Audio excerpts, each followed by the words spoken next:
Good day, friends. Welcome to another Word of Gord. Average Folks in the Afterlife, number 32. And we will be continuing on with Jürgen's U, perhaps even coming to the end of our travels with Jürgen. The latter part of his book is devoted to reflecting on the experiences of the heaven worlds and the how shall we say, unenergetic spaces without form or seeming function beyond the heaven worlds. Those are my words, by the way. They do have a function. The unmanifest is the source of all that is manifest, but when you're there, there doesn't seem to be much going on. Anyway, there's a good 20, 30 pages of reflections here, and I'll try to pick out the pearls, although basically it's all pearls.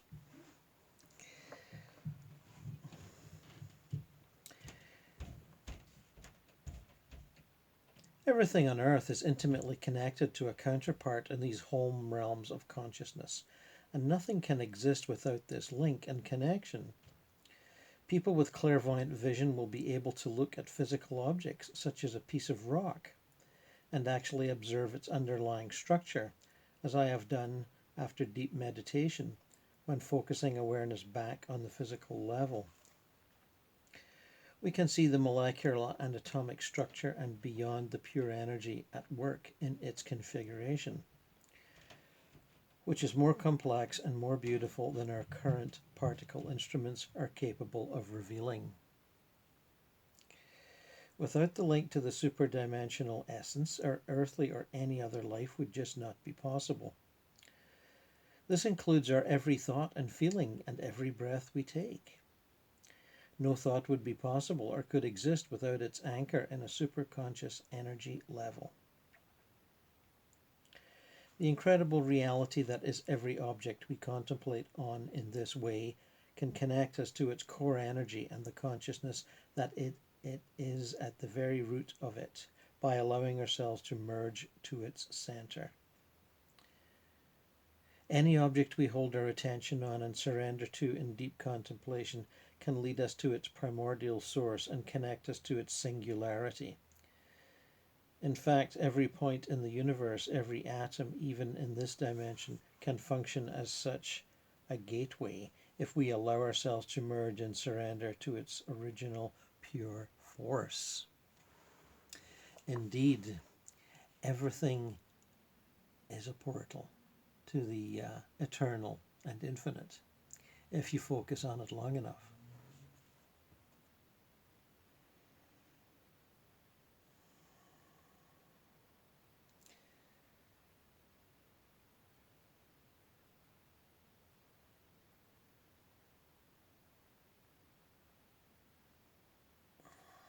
Cosmic consciousness is not automatically realized at every point of the wide spectrum of these home dimensions. Where the energy flow is more diluted and at a slower vibrational rate, we can only work within those ranges until we enhance our sensitivity. So people don't automatically enter cosmic consciousness. In fact, the vast majority of dwellers are quite content to lead their blissful lives unconnected and unconcerned with its inner workings, or much wider and more sublime aspects. Neither may they feel inclined to follow the infinite adventures on offer.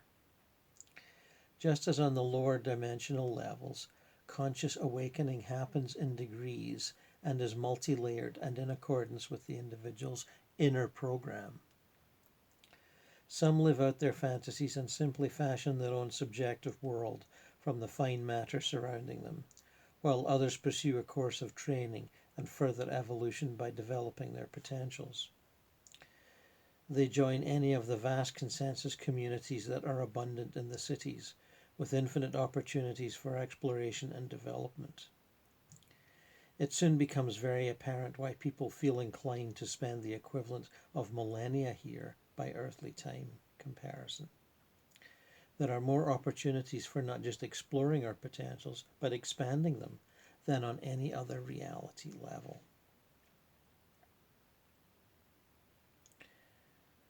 All the while, inhabitants living here still find themselves in a state of continuous rapture and bliss because of the total absence of negative exposure and a constant positive feedback from everything they encounter. People may argue, how is it possible to experience happiness without its opposite? And what is the point of it? The answer is that this is a state of consciousness unlike any we are ever able to experience in our physical presence. Simply because our nervous system is designed for physical survival in a physical world, unaware of the truly limitless scope for experience on a much higher dimensional level. The tools for our physical survival have evolved to deal with physical adversity, not higher consciousness awareness. We are basically animals programmed for survival in a world of adversity, largely unaware of the full potential for our future evolution, which is beyond anything our animal brain can comprehend. The challenges for us within our true home state of consciousness are of a totally different order, as is the potential for learning. Our powers of comprehension, processing, and action are exponentially enhanced to such an extent that we might easily spend the equivalent of thousands of Earth years here without even having scratched the surface of our learning or experiencing potential. It is a misconception to believe that once we arrive in heaven, as some religious faiths may want us to believe, that our journey is over and that we simply reside in a state of eternal peace, doing nothing else but praising the Lord and singing hymns with the angels. The childlike image is simply reflecting our lack of comprehension. The reality is that once we awaken to our superconsciousness level, which is already part of our blueprint, we will simply embark on a new stage in our evolution, and our journey as human beings will only have just begun. We will have moved a further step away from the animal kingdom from which we have emerged, and will have entered a vast new playing field for our evolution. The light at the end of the tunnel is only the beginning of a larger tunnel, not the end. Laid out before us are dimensions unknown, and we have not even developed the tools to register them in any form. And a section called Meditation OBEs. I was meditating this morning at 5 o'clock. I reached a point of stillness and inner freedom so sublime that I no longer considered myself a person limited by the outer contours of my body. When I opened my non-physical eyes, I was squatting in front of a pond with clear blue water. I was tilting towards it at an almost 45-degree angle, thinking, my God, what a wondrous world we live in. One moment I closed my eyes in meditation, and the next I opened them, and I am outdoors in a totally different place, overlooking a magical pond. This is what projection is like when you get practiced at it. You click from one place to the next, and it's wildly entertaining, amongst other things. Your higher consciousness, once you allow it, will have you switch levels and scenes within levels. And you can observe the forms of nature, the more magical forms of nature that don't seem to even be here on Earth, others which are similar, and the activities of deceased human beings in a variety of landscapes and cultures, some of which are completely new to our experience here. And it's like watching one movie after another very quickly. Click, click, click, click. And regular life does seem rather dull in comparison. Back to Jürgen. It felt so natural, such a simple moment of deep contemplation, and with deep gratitude I began to praise this miracle of nature. I calmly observed the water and experienced an irresistible pull to be submerged in its cool crystal liquid. I was very aware that I was still meditating, and despite the change of location, I was still experiencing the same incredible calmness, stillness, and connectedness. I closed my non-physical eyes and carried on meditating. For minutes I was focused solely on the gentle rapture of knowing that I was linked to something too wondrous to describe in words. When I opened my non-physical eyes again, the visions came in very powerfully.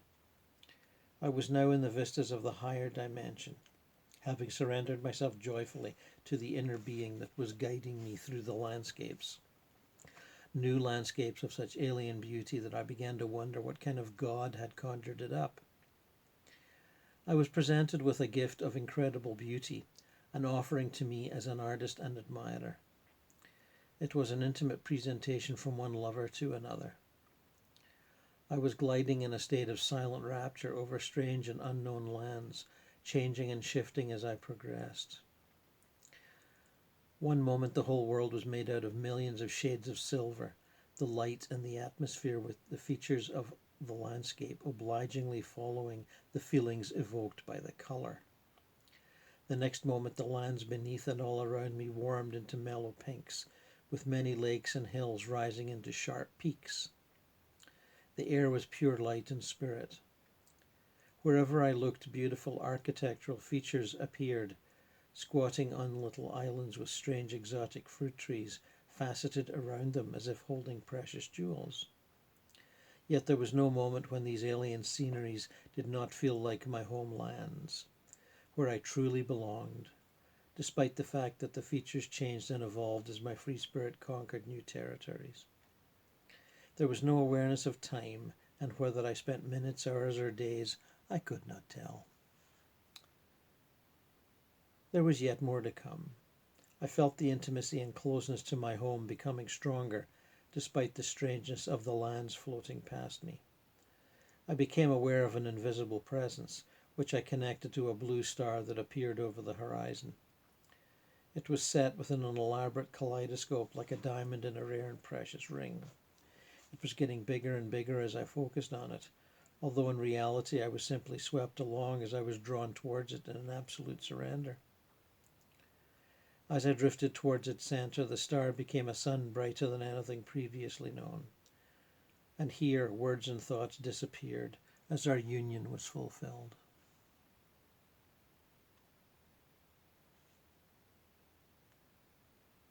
Practitioners know the great power of meditation lies inside the heart, in the fearless abandoning to love. Many spend years in meditation trying to force the mind to focus. All the strict effort may be wasted if the heart is not employed. Why not spend minutes surrendering to the heart and consummate the union with your very source instead of forcing nature along routes it is not designed to go? Then, when you have drunk all the joys the heart has to offer and you feel replenished, keep the fire burning and humbly and secretly take it with you wherever you go. Good advice. The reason why there are so few reports of these incredible home worlds is probably because of the powerful attraction of the light of singularity, which the visitors instantly give preference to. The light is never far away, and it only needs a shift in awareness to surrender to it. So the moment you surrender, there is no telling where it will take you. Compared to entering the core reality of our being, our true home, anything appears poor by comparison, even the heaven I've been trying to describe at length. Here we enter the realm of the absolute, which is greater than anything, greater than love because it is absolute stillness and absolute clarity. It is this pool that will not let us rest until we've found this origin. Once we are united with it, we willingly go out to become its servant, even if it means descending down into dense, dark realms where people have lost all hope and all connection to themselves and are wandering around in a state of confusion and disorientation, while clinging desperately to their fixations, fragile beliefs, and old patterns out of sheer habit. I have come across humble workers here on earth, caring for lost and suffering souls, who would blush if it were suggested that they were enlightened. A large number of individuals who are firmly connected to their source settle in heaven worlds at the other end of the spectrum, from where, in a vastly expanded state of consciousness, they perform their service by lending a guiding hand to their chosen charges, groups, animals, or subjects of interest. They live in consensus realities in the home consciousness, in cities and worlds where magnificent and illuminated more than anything, and they are established on the denser levels of reality. But here in our world they can be found too, where they work anonymously and in disguise, never giving away the slightest inkling of where they are from and where their true home lies.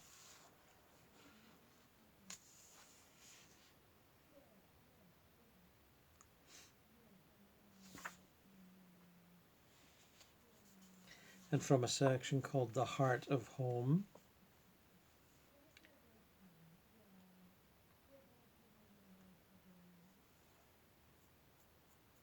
March 2010. I was tired of being tied to the lower dimensional levels, which were little better than the earth I was accustomed to. I wanted to achieve a higher level of consciousness and the level of clarity associated with it. After meditating for half an hour, I went back to bed. A short while later, I began to see shapes through closed eyes, and for a brief moment I studied their features. They were people with rough, dark skins quite close by. I also noticed that I had been difficulty clearing my mind, and it felt as though I had been drugged. A couple of times I tried to achieve full waking awareness by focusing on my hands, but all I could muster were two fuzzy shapes. It was a strain to acquire awareness with the dull, heavy feeling hanging inside my head. I decided to wake. I got out of bed and noticed a slight headache, which I thought was the result of having spent the night with the window shut. I then went into the kitchen to fetch a glass of water. Duly refreshed, I went into my meditation room. It was 5:30 a.m. Enough time, I thought, to enter into an out-of-body state, hopefully brought about by deep meditation. I started by using a normal spinal breathing meditation technique, followed by the sutras to raise my consciousness. The side effect of this can be it can lead to yogic sleep, with the strong possibility of achieving lucidity. My first glimpse of awareness was unsatisfactory. I found myself in the semi-lucid state, struggling to acquire waking consciousness. I seemed to be bouncing like a yo-yo between the dream state and semi-lucid awareness. Finally, I found my focus and pinned my attention on reaching higher consciousness. In order to achieve this, I allowed myself to detach from everything, my body, my personality, my environment, and my identity, in the simple act of complete surrender. I yielded absolutely to the knowledge that a unifying essence of consciousness is all there is, and nothing else, a singularity which was the source pool of my existence. Then I even surrendered the concept, the intent, and the interest. Almost instantly I rose into the air, as if pulled onwards by invisible strings. I travelled through a kaleidoscopic tunnel. The higher I rose, the faster I accelerated, until the patterns merged into bright bands of colour, which became brighter the further I travelled and zoomed, until I shot into the most glorious infinite firmament that opened up above me.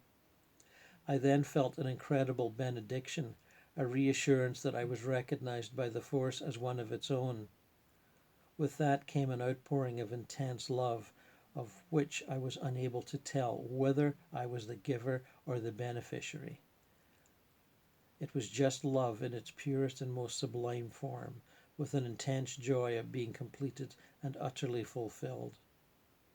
At the same time, the intensity of the colour and light that poured towards me engulfed me in an ecstasy unknown. I made one last distinct effort to retain conscious awareness, but the ecstasy drove me into oblivion. It was too much to bear, too great to take note of. All I was left with was immeasurable bliss and an intense feeling of being welcomed home, once again, to the very centre of my own being. Again, to make sense of this, I tried to focus my awareness on new levels of wakefulness, but instead I became aware of myself sitting in meditation. Easily I entered stillness without any more visions, or, shall I say more appropriately, any more visitations into these celestial realities.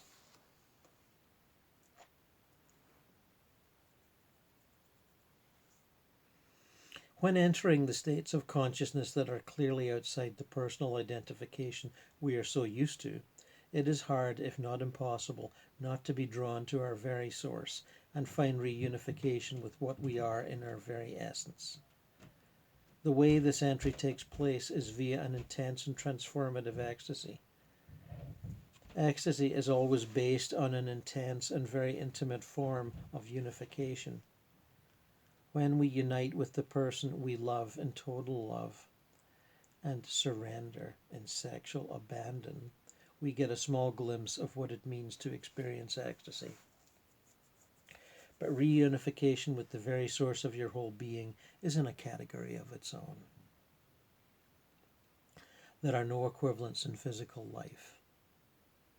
The best we can experience in sexual loving climax is a poor and very distant analogy. Here everything is the pure and absolute original, untainted by needs, desire, or wants. A pure selfless handing over, complete in the certainty that this is the only thing there is, and that there can be no greater act than this.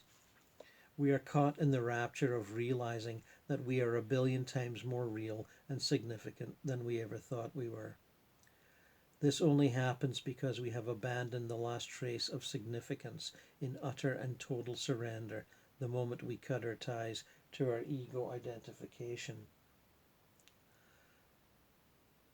However, ecstasy is only an experience, and there is more to our individual and cosmic structure than being reabsorbed into the consciousness pool of our own origin.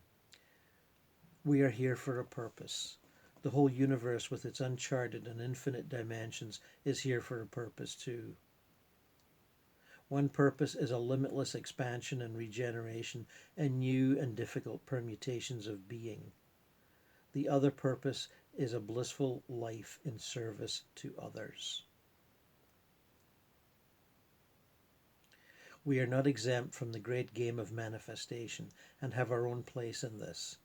We are part of it, and it quickly becomes apparent that it is not in our design to be reabsorbed into the singularity and to remain dormant in it forever. We soon find that our individual place in consciousness becomes one of service in the same way that we ourselves are served with life. It is service that connects us and maintains the free flow of consciousness and makes us whole regardless of where we are.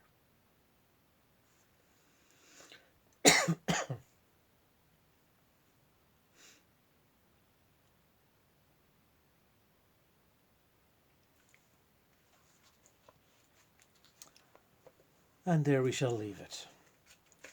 The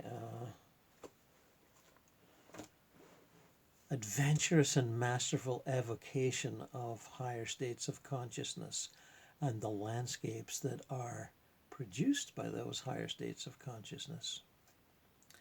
Landscapes, societies, communities, and humans, discarnate humans.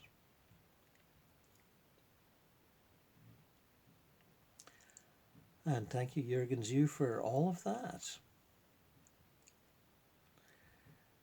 Your responses have been warm and encouraging, and I hope you all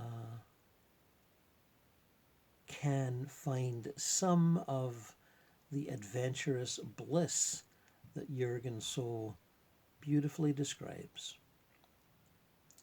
And on a personal note from me, don't give up in despair if you don't pull it off in the first couple of weeks. Take your time. And there are more books in this series, Average Folks in the Afterlife. I'll be beginning a new series fairly soon once I do a little bit of study and take my notes.